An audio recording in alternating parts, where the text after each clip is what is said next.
So we have a new building safety regulator, but what the Act also does is bring about what we call a principal accountable person. You probably hear them referred to as PAPs. Now, that's the person that has influence over the whole building. And the direction of travel about all of this legislation is that the building safety regulator is given a mandate to improve building safety standards. Whether that be about the materials that we're using, whether that be about the competence of people that are in the industry, the building safety regulator has a mandate to improve the standards that we are using in this industry. And he has established a robust regulatory framework for residents.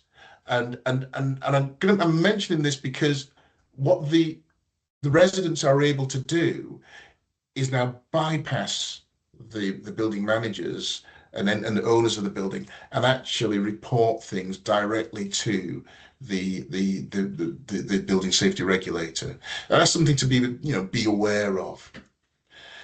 So this only applies to buildings that have 7 stories or more, or are 18 meters or more. So just to be clear, if your building is 7 stories but not quite 18 meters, it is a high-risk building. Okay, so if your building is above 18 meters, but I don't know, the first 3 floors are commercial and the other floors are residential, it is a high-risk building. I just want to make sure you understand the criteria of 18 meters. As long as that is met and there's, at least 2 units that are residential, that becomes a high-risk building. If it's 7 stories or more, it is a high-risk building.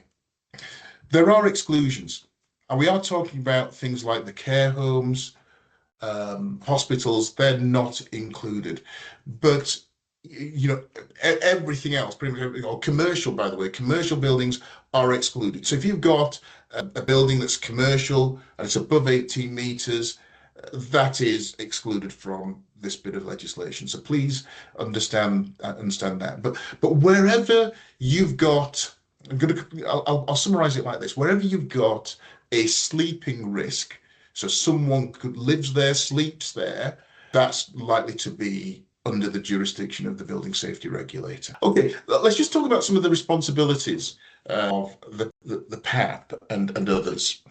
Now, the principal accountable person is the person that is responsible for managing any risks associated with that building. They've got to identify the risks and they've got to mitigate against those risks. That's the responsibility that they have. But they also have a responsibility to report those risks, particularly to the building safety regulator. They also have a responsibility and a duty to engage with their residents. Now, I know that this is not an easy thing for some landlords, because for some of my clients, I've seen where the relationship between the landlord and the residents has gone sour. But the building safety regulator will expect to see a demonstration of your engagement with residents.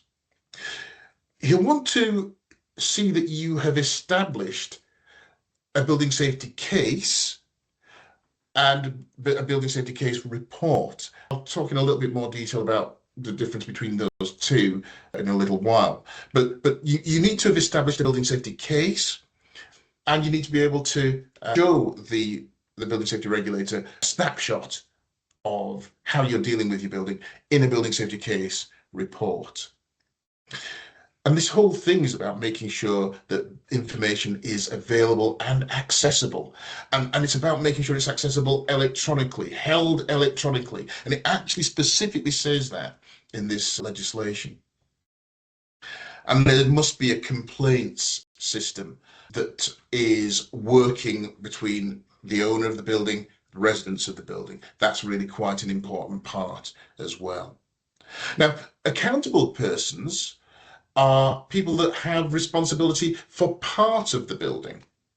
Now, they have a duty under the legislation to work with the principal accountable person in making sure that all of the risks associated with the building are identified and managed. So they've got a duty to comply and work with the PAP in terms of making sure that risks are understood, managed, and mitigated.